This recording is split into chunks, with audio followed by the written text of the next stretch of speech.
Hi guys, today we are reviewing a Swatch Spartito SLM101 musical watch. In the review we'll go through the style, features as well as dimensions. So without further ado, let's get started.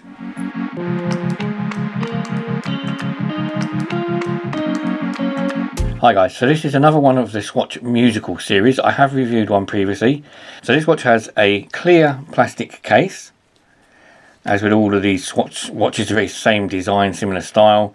You have a single crown on the other side in sort of a gold finish, and we have a musical bracelet. Now unfortunately, because this watch is second hand and it is a rare classic watch, the strap is in very poor condition. This isn't the way it should look. It should look white. It should be completely white. You can still see the musical notes in gold on it. The clasp is okay, still sort of smoked colour.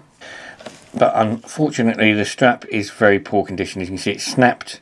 It's a sort of a plastic obviously, and the plastic's got old, brittle, and it's snapped in places over here, also up here, and the same the other side again.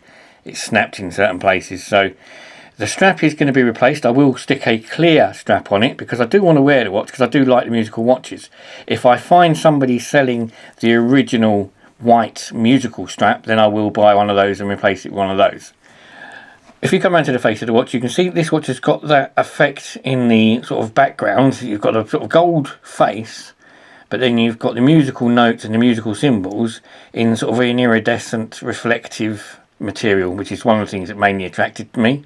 You have the on and off markers as the same as the other musical watch that I reviewed, that all musical watches have on and off on the face, and it's here. That tells you that the musical alarm is either set or not set. As with all musical watches from Swatch, they have one button, one crown to do everything. It sets the time, it sets the alarm, it turns the alarm on and off, and it also checks the alarm to see if it's working or not, so you know that it's making the right noise. All the musical watches have a different tone or song as such.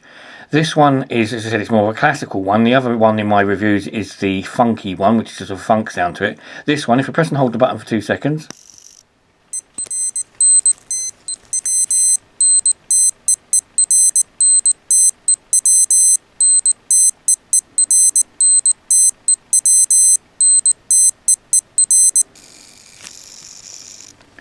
and then it goes back round. So that's supposed to be some like a classical piece of music.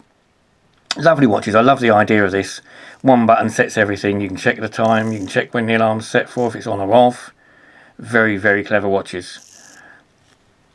But as I said, unfortunately in this case, it's not in as good a condition as I would like it to be. But we can sort that out with another strap, as I said, a clear strap, which I've got coming through the post. So guys, if we come to the sizes, the face on this watch is 30mm. As you can see, the face sort of goes up mainly to the whole case. So the case is only 34mm in total. With the crown, that works out at 36. The straps are, as always, they're 17 at the top and they work out about 16 down the middle here somewhere. This is obviously standard for all Swatch watches, which is why it's so easy to replace the strap with another one. The depth is a standard depth, so it's 11mm from front to back. As I said, standard for this type of watch. Normal watches are 10. These ones have got that little extra bit on the back to house the musical part of it. So the chime system is housed in this little bulbous bit at the back. Weight-wise, it's the same as most of the Swatch watches. It's about 19 to 20 grams. That's because it's plastic. The only metal in it is in the actual mechanical parts of the watch itself. The rest of it's all plastic. But these are, as I said, nice collectible watches. I do want to get some more of these if I can see them when they come up. This one, I said, because of the face, sort of is my favourite colour at the moment, so that really attracted me. I will see what I can find with these. They're not as easy to get hold of, as I said. They're quite rare, so occasionally they just pop up here, there and everywhere. So as I was saying, I will wear this watch. When I've changed the strap for a clear, brand new strap, I will then replace this one on it, and then I'll start wearing it and using it. As it is, I'm sort of keeping it. I was thinking of keeping it just as a collector piece, and then I thought, no, I like the sound, so what I'll do, I'll change it and actually be able to wear it. So guys, thanks for watching. Hope you liked the review. If you do, please hit the like button down below. Please think about subscribing and hitting the notification bell to be notified when I upload the next load of videos. Thanks again. Bye bye.